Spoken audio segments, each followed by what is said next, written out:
ഡൽഹി എയിംസിൽ നടത്തിയ പഠനം പറയുന്നത് നിലവിലെ ഡൽഹിയിലെ വായു മലിനീകരണം ശ്വാസകോശത്തിനും മനുഷ്യ ശരീരത്തിലെ മറ്റ് ചില അവയവങ്ങൾക്കും ദീർഘകാലമോ ഹ്രസ്വകാലമോ ആയ ഗുരുതരമായ തകരാറുകൾ വരുത്തുമെന്നാണ്. കുട്ടികളിൽ ശ്വാസകോശത്തിന്റെ വളർച്ച മുരടിക്കുന്നതിന് പോലും ഈ അവസ്ഥ കാരണമാകും.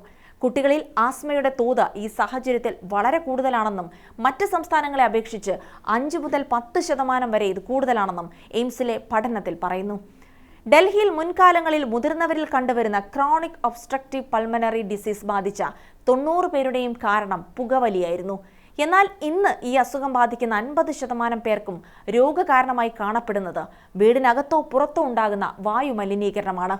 മുൻകാലങ്ങളിൽ 80% ശ്വാസകോശ അർബുദങ്ങളുടെയും കാരണം പുകവലിയായിരുന്നുവെങ്കിൽ ഇന്ന് കാണപ്പെടുന്ന ശ്വാസകോശ അർബുദ രോഗികളിൽ 40% പുകവലിക്കാത്തവരാണ്. ഡൽഹിയിലെ ചെറുപ്പക്കാരിൽ ഈ മലിനീകരണം ശ്വാസകോശ അർബുദം വർദ്ധിക്കുന്നതിന് കാരണമാകുന്നുവെന്നും എയിംസിലെ പഠനത്തിൽ പറയുന്നു. ദീപാവലി കഴിഞ്ഞുള്ള 5 ദിവസത്തെ മാത്രം രോഗികളുടെ ഡേറ്റ പരിശോധിച്ചതിൽ നിന്ന് ഈ അവസ്ഥ എത്രത്തോളം ഗുരുതരമാണെന്ന് കണ്ടെത്തിയിട്ടുണ്ടെന്നും പൾമണോളജിസ്റ്റുകൾ പറയുന്നു. PSRI ഇൻസ്റ്റിറ്റ്യൂട്ട് ഓഫ് പൾമണറിയിലെ രോഗികളുടെ മാത്രം കാര്യമെടുത്താൽ ഇവിടെ വന്നിരുന്ന 50% ശ്വാസകോശ രോഗികളും സാധാരണ മരുന്ന് ഉപയോഗിച്ച് രോഗം നിയന്ത്രിച്ചു കൊണ്ടുപോകുന്നവരായിരുന്നു. അവർക്ക് ഓക്സിജൻ നൽകേണ്ട ആവശ്യമുണ്ടായിരുന്നില്ല. എന്നാൽ കഴിഞ്ഞ 5 ദിവസത്തിനുള്ളിൽ ഈ രോഗികളിൽ പലരുടെയും അസുഖം ഗുരുതരമായി. പലർക്കും ഓക്സിജൻ നൽകേണ്ടുന്ന സ്ഥിതിയുമുണ്ടായി. പലരെയും ICUവിൽ പ്രവേശിപ്പിക്കേണ്ട സ്ഥിതിയുണ്ടായതായും വിദഗ്ധർ പറയുന്നു.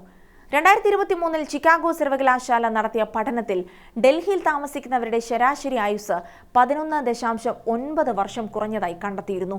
ഡൽഹിക്ക് പുറമെ നോയിഡ, ഗുഡ്ഗാവ്, ഫരീദാബാദ്, ഗാസിയാബാദ് എന്നിവിടങ്ങളിലെയും ജനങ്ങളുടെ ശരാശരി ആയുർദൈർഘ്യം വായു മലിനീകരണം കാരണം കുറഞ്ഞതായും കണ്ടെത്തി.